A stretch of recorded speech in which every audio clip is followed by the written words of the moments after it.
নবী করিম সাল্লাল্লাহু আলাইহি সাল্লামের কিছু পরামর্শ আছে। এর ভিতরে 1 নম্বর পরামর্শ হলো, কারোর অগোচরে যদি, কারোর পেছনে যদি তার জন্য দোয়া করেন।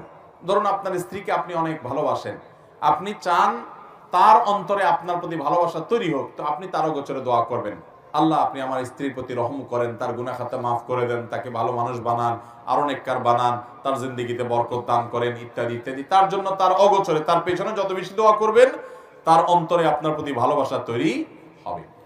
দ্বিতীয়ত, নবী সাল্লাল্লাহু আলাইহি সাল্লাম বলেছেন, তোমরা ততক্ষণ পর্যন্ত ঈমানদার হতে পারবে না যতক্ষণ পর্যন্ত তোমরা একে অন্যকে ভালো না বাসবে। আর আমি কি তোমাদেরকে বলে দিব না, যেই কাজটি করলে তোমাদের মধ্যে পরস্পর প্রতি ভালোবাসার সম্প্রীতি তৈরি হবে?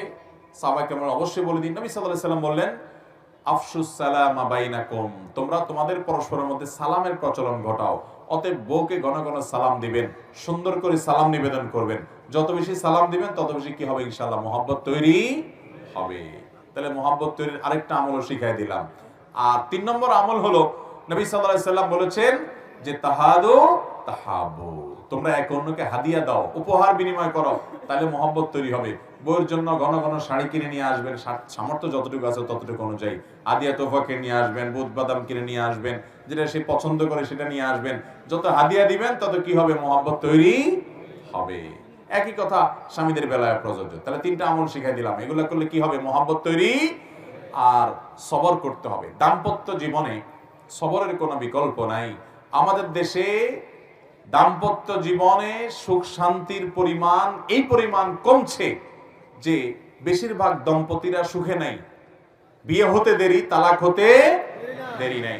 পত্রপত্রিকা খোলেন, দেখবেন যে কোন এলাকাতে 14টা করে প্রতিদিন বিয়ে হচ্ছে, তো 10টা করে ভাঙছে। ভয়ঙ্কর একটা অবস্থা হয়ে যাচ্ছে। দাম্পত্য জীবনে সুখী থাকার জন্য প্রথম শর্ত হলো সবর করতে হবে। স্বামীকেও করতে হবে, স্ত্রীকেও। একসাথে যৌথ জীবনে অনেক বোঝাপড়ার গরমিল হয়। একটু সবর করলে কিছু কাল গেলে আস্তে আস্তে সবকিছু সেট হয়ে যায় এবং সংশোধিত হয়ে যায়। আল্লাহ আমাদের সবাইকে সবর করার তৌফিক দান করুন। সেই সাথে শুকরও করতে হবে। যতটুকু পাইছেন শুকর আদায় করেন। এইটুকুও না পাইতে পারতেন, তাহলে ইনশাআল্লাহ সুখে থাকতে পারবেন।